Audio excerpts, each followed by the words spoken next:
Ah, segundo ano. Eita, nós. Vamos lá. Capítulo 6 do livro. Dilatação térmica dos sólidos. Sólidos? Não, os líquidos. Ó, nem sei mais onde eu tô. Seguinte, essa é a segunda vez que estou gravando essa aula aqui. Deu pau no sistema aí, tá? Então, ó, se eu tiver meio pistolito durante todo esse período, tem justificativa, tá? A minha agressividade tem justificativa. Mentira, não tem não. Seguinte, pessoal, essa aqui na verdade é a continuação daquele assunto sobre dilatação térmica dos sólidos, tá? Agora a gente só vai falar para líquidos, que é um pouquinho diferente, tem uma diferençazinha só, mas também é bem sossegado de entender, tá? Aquelas equações que lá atrás variam, por exemplo, dilatação volumétrica, ΔV era V0 gama, esse gama era o coeficiente de dilatação volumétrico vezes delta θ, variação de temperatura. Aquela equação que estava lá nos sólidos vale para os líquidos. A gente só precisa, para esse tópico aqui de dilatação térmica dos sólidos, aliás, dos líquidos, ter um cuidado em especial. É o seguinte, você já vai entender qual que é esse cuidado a partir do momento em que eu narrar aqui uma certa situação para vocês. Pessoal, temos aqui um determinado recipiente, esse recipiente ele pode ser composto, por exemplo, de vidro, tá? Que é o recipiente mais comum, tá? E ele, por exemplo, tem água aqui a uma temperatura θ0, uma temperatura inicial, e você nota que existe uma marcação do volume de água ali, V0, beleza? O que acontece? Você chega com o teu maçarico, com a tua vela, com alguma coisa, e começa a fornecer calor para esse sistema, tá? E o que acontece? Vai aumentar a temperatura de θ0 para θ, uma temperatura final θ. Você vai lá, observa aqui, o volume que está marcando lá é um determinado volume V1, tá? Você sabe das aulas sobre dilatação térmica dos sólidos, que aumentando a temperatura, eu aumento o tamanho, eu dilato, eu expando as dimensões. Então é de esperar que quando eu forneço calor para o sistema, ele sai de θ0 e vai para θ, o volume ele vai aumentar um pouco. Era V0 e foi para V1. O que você, extremamente malemolente das aulas passadas, vai me dizer? Você vai me dizer o seguinte, que o ΔV da água foi igual a V1 menos V0, né? Porque essa aqui é a definição de delta, não é isso? Final menos inicial. Se o valor final de volume que eu peguei aqui foi V1 e o valor inicial foi V0, então pressupõe-se que o ΔV da água é V1 menos V0. Acabou, tudo certo, certo? Não. Nossa, até deu uma falhada na voz. Você está esquecendo de uma coisa óbvia. Quando eu aumento a temperatura desse sistema, eu estou aumentando a temperatura do sistema. E o sistema ele é composto não por uma, mas por duas coisas. Pelo líquido, água, mercúrio, ouro, líquido, sei lá, qualquer coisa. Pelo líquido e pelo recipiente que está fora. Então, quando eu tenho V1 menos V0, eu não estou falando apenas da dilatação do líquido, mas eu estou falando quase que de uma combinação, não no sentido matemático, que vocês estão vendo lá com o Carlos, mas no sentido de uma combinação entre a dilatação tanto do líquido, que está dentro do recipiente, quanto do próprio recipiente. Então, esse ΔV, toma muito cuidado. Não é a variação de volume, não é a dilatação só da água. É a dilatação que acaba considerando também a dilatação do recipiente. Então esse ΔV, V1 menos V0, é o que a gente chama de variação de volume ou de dilatação aparente. Porque ela considera tanto a variação de volume do recipiente quanto a variação de volume do líquido. Então isso aqui não é a variação de volume da água, é a variação de volume aparente, beleza? Porque a única distinção que você precisa fazer para o caso de dilatação dos líquidos que não tinha nos sólidos é que você precisa considerar o recipiente que o líquido está envolvido, beleza? Bom, como é que eu vou calcular essa variação de volume aparente, essa dilatação aparente? Você sabe de aulas passadas que ΔV é V0 gama delta θ, sim? Sim, professor. Então, se eu quero saber o ΔV aparente, que é aquele que considera tanto o recipiente quanto o líquido, é V0, ok? Gama aparente, porque eu quero saber o ΔV aparente vezes delta θ. Fazendo essa conta, você vai chegar no ΔV aparente. Tá? O que é o ΔV aparente? Vamos considerar o seguinte, você tem um copo cheio de água até a boca, beleza? Você bota ele em cima de um pires, de um pirex, e bota isso aí dentro do micro-ondas. O aparelho micro-ondas lá, liga uns 3, 4 minutos. Ok, o que vai acontecer? Depois de determinado tempo, você vai ver que tem água no pirex. Essa água que saiu, né, que foi expelida, que transbordou do recipiente, do vidro, do copo, é justamente esse ΔV aparente. Porque ó, essa água, ela parte da dilatação tanto da água, tanto do líquido que está dentro do recipiente, quanto do próprio recipiente. Então o recipiente ele aumenta um pouquinho, a água ela aumenta mais um pouquinho, e esse mais um pouquinho é o que acaba caindo pelos lados. Esse mais um pouquinho é que a gente chama de ΔV aparente. Beleza? Sossegado?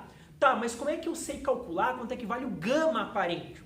O gama aparente é muito simples. Olha para essa equação.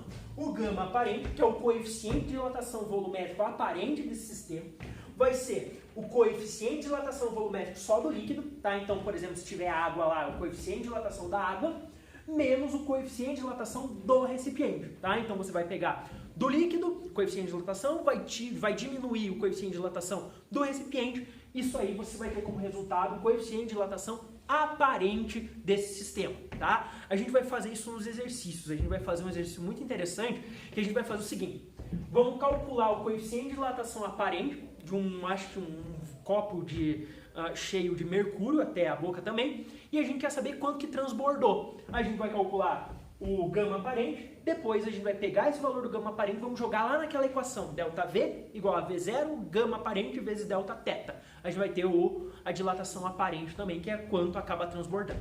Daqui a pouco a gente faz isso. Pessoal, essa parte de dilatação térmica dos líquidos é basicamente isso. Um outro assunto para terminar esse capítulo 6, é um capítulo extremamente curto, é a respeito do comportamento anômalo da água. Pessoal, todas as substâncias, quando a gente fornece calor para elas e elas aumentam a temperatura, o que acontece? Elas expandem, elas aumentam o tamanho. Então, por exemplo, uma barra de ferro vai aumentar o comprimento quando eu aumento a temperatura. Uma chapa de aço aumenta a área quando eu aumento a temperatura. Um cubo de plástico aumenta o volume quando eu aumento a temperatura. Agora, tem uma substância muito da jaguarinha, que eu estou fazendo aqui na cor dela, azul, e ela se chama água, que se comporta de uma maneira diferente, tá? Por isso que a gente diz que a água ela tem um comportamento anômalo. Anômalo significa que não é normal.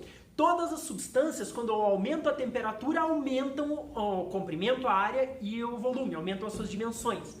A água é diferente. A água é uma exceção. Ela apresenta esse dito comportamento anômalo. Aqui eu tenho um gráfico que acaba me mostrando como é que é esse tal de comportamento anômalo da água. Então observa aqui, eu tenho no eixo vertical o volume em metros cúbicos e no eixo horizontal eu tenho a temperatura em graus Celsius. E eu quero que você olhe uma coisa pra gente. Olha, ele parte de 0 até 4. Aqui ele tem um comportamento que parece muito, lembra muito uma parábola lá da matemática. E como uma parábola ela tem um vértice. O que eu quero que você olhe? De 0 até 4 não está aumentando a temperatura? Professor, sim, está aumentando a temperatura. Ok, de 0 até 4 aumenta a temperatura. Se aumenta a temperatura, não devia expandir? Devia expandir, isso que significa dilatação. Se ele expande, não aumenta o volume? Aumenta o volume, sim. Então por que a água está acontecendo isso aqui? Eu estou aumentando a temperatura de 0 até 4, cada vez mais perto de 4. E o que está acontecendo com o volume? Professor, o volume de 0 até 4 está na parte que é decrescente dessa parábola. De 0 até 4, em vez de aumentar como eu estava esperando, a água está contraindo, ela não está dilatando, ela está contraindo. Até que ela chega em 4 graus Celsius, e a partir de 4 graus Celsius, com o aumento da temperatura, ela aumenta o volume. Aí se comporta como qualquer outra substância. Mas a graça da coisa está justamente nesse 0 até 4 graus Celsius. Eu estou aumentando a temperatura, mas a água, estranhamente, anomalamente, nem sei se existe essa palavra, ela está diminuindo o volume. Beleza? Então isso que a gente chama de comportamento anômalo da água. Tá, professor, mas por que isso está acontecendo? Por que ela diminui o volume em vez de aumentar?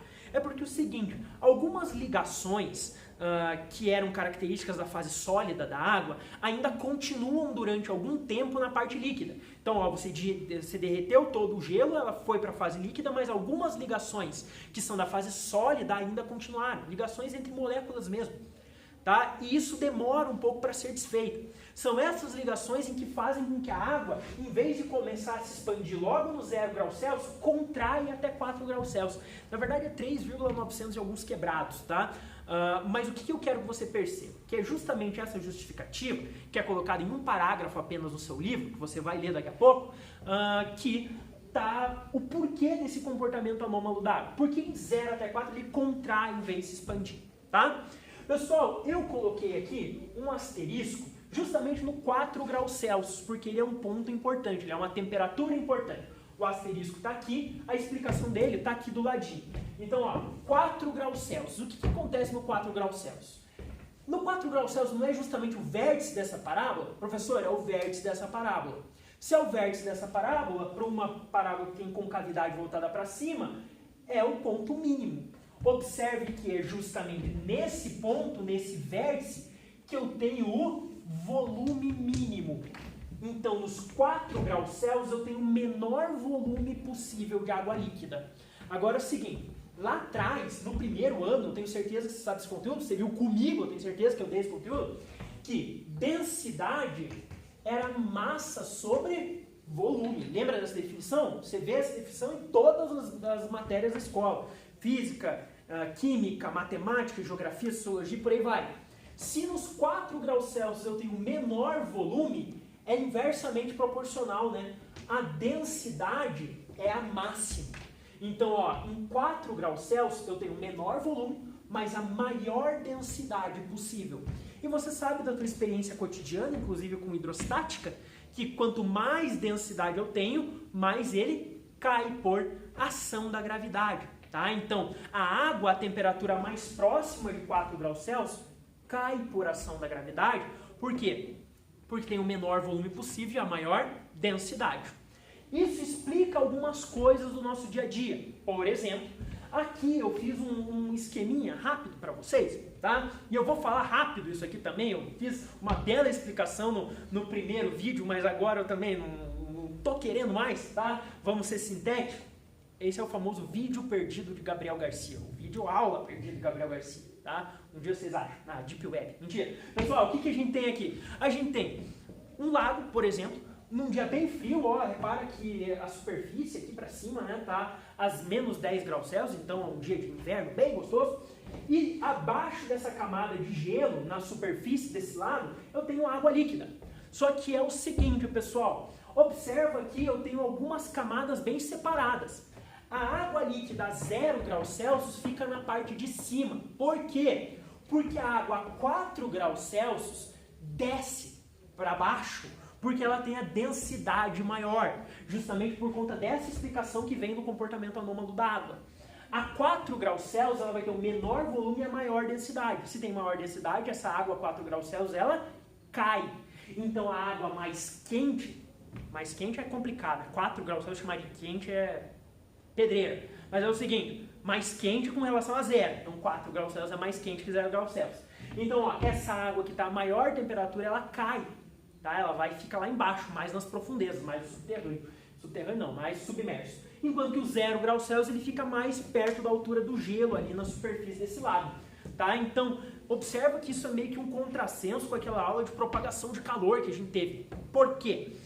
Lá a gente viu que quando a gente aumentava a temperatura de alguma coisa, do ar, por exemplo, ele expandia. Se ele expandia, ele aumentava o volume. Se ele aumentava o volume, a densidade caía. Então a gente esperava que o mais quente subisse, enquanto o mais frio descia. Aqui está acontecendo o oposto. Aqui o mais quente está descendo, tá? Enquanto o mais frio fica ali mais próximo da superfície. Isso aí é exceção. Só está acontecendo esses 4 graus Celsius ficarem mais para baixo por conta do comportamento anômalo da água, tá?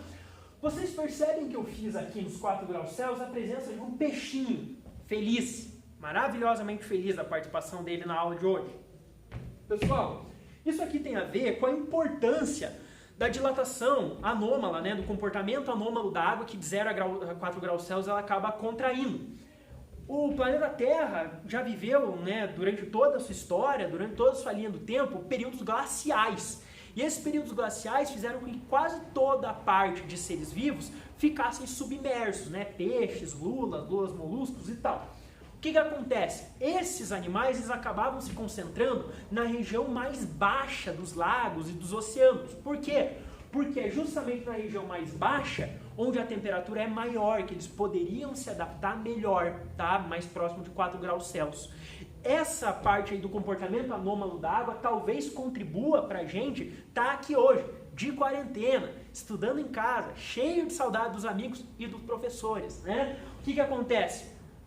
Se provavelmente não existisse comportamento anômalo da água, talvez a gente teria camadas imensas congeladas de água e nem a vida marinha a gente teria para continuar a espécie aí, tá? Então talvez a gente deva esses milhões de anos atrás e a esse comportamento anômalo da água a nossa presença aqui hoje. Se acha isso bom ou ruim, aí é do julgamento de cada um, beleza?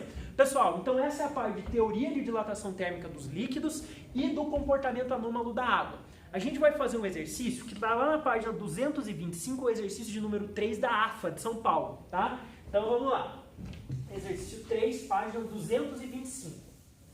Também é um exercício bem legal, bem divertido. Tá? Daqui a pouco já leio o enunciado para vocês. É o seguinte, pessoal, vocês veem que a gente está indo meio rápido com a teoria, mas também é necessário. Por quê? Porque a nossa frente B, ela tem 7 capítulos nos primeiros 3 meses do ano. É muita coisa, tá? São capítulos pequenos, é verdade, mas 7 capítulos é bastante coisa pra gente cumprir, né? Cumprir essa tabela aí. Então, o que acontece? A gente precisa ir meio rapidinho. Esse capítulo 6, ele é curto do ponto de vista de teoria, tem 2 páginas de teoria, e também curto do ponto de vista de exercícios. Então, dá pra você fazer tudo numa paulada só, beleza? Pessoal, vamos fazer o exercício 3 da AFA bem rapidinho, antes que a gente perca mais essa aula aí. Então, vamos lá.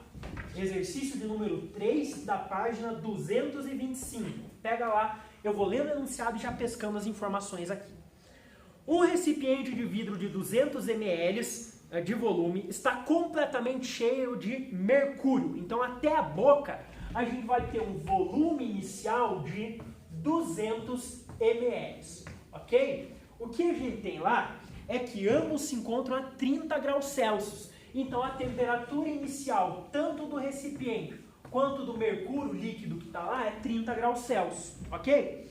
Se a temperatura do sistema líquido mais recipiente sobe para 90 graus Celsius, ou seja, a temperatura final é 90 graus Celsius, ele te pergunta qual é o volume de mercúrio em ml que transborda do recipiente. Lembra que a gente estava falando que o que transborda do recipiente justamente era aquele ΔV aparente? No começo da aula a gente falou isso.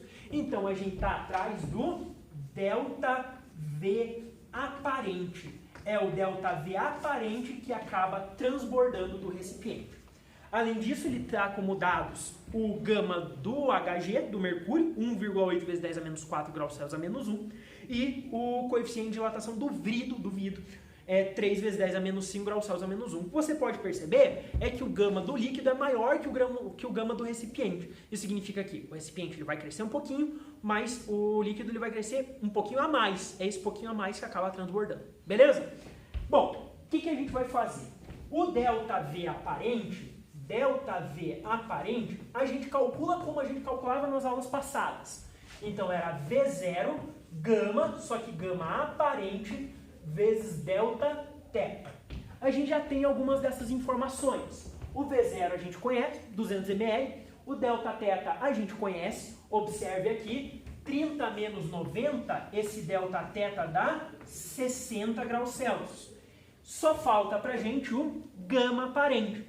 Só que você vai lembrar, você é uma pessoa esperta, que o gama aparente é o seguinte, é o gama do líquido menos o gama do recipiente. Então, ó, o líquido, nesse caso, é o Hg e o recipiente é o vidro, que são as informações que ele dá ali no enunciado pra gente. Então, o gama aparente vai ser o quê? O gama do mercúrio, 1,8 vezes 10 a menos 4. 1,8 vezes 10 a menos 4 graus Celsius a menos 1. Menos o gama do vidro, 3,0, né? Vezes 10 a menos 5 graus Celsius a menos 1. Para poder efetuar essa subtração, as potências de 10 precisam estar com o mesmo expoente. Então, se aqui é 10 na quarta, aqui também vai ter que ser 10 na quarta. O que eu faço para aqui virar 10 na quarta? Eu somo 1 no expoente. Se eu sou 1, eu ando uma casa para a esquerda. Então, o gama aparente vai ficar sendo 1,8 vezes 10 a menos 4, menos, em vez de 3, eu tenho 0,3 vezes 10 a menos 4. Então, o gama aparente vai ser igual a 1,8 menos 0,3, 1,5 vezes 10 a menos 4 graus Celsius a menos 1. É só pegar esse valor, jogar naquela equação e o exercício vai estar pronto. Então, ó, vou puxar aqui para baixo. O ΔV aparente, que é aquilo que transborda, é o volume inicial, 200 ml, o gama aparente, 1,5 vezes 10 a menos 4, vezes o Δθ, que é 60 graus Celsius. Pessoal, você, por favor, confira se essa conta está certa aí na sua casa. Quando você efetuar essas multiplicações todas, você vai chegar em 1,8 ml. ml porque era essa unidade que a gente estava tratando aqui em cima. Então, 1,8 ml é o que de mercúrio, é aquilo que vai acabar caindo, vai acabar transbordando do copo de vidro. Isso aí é a alternativa de letra A. Tá? Confere essa conta em casa para ver se está certo. Pessoal, já vou me despedir meio rápido aqui, antes que o vídeo acabe de uma vez de novo. Valeu, espero que você tenha entendido. Abraço, até mais.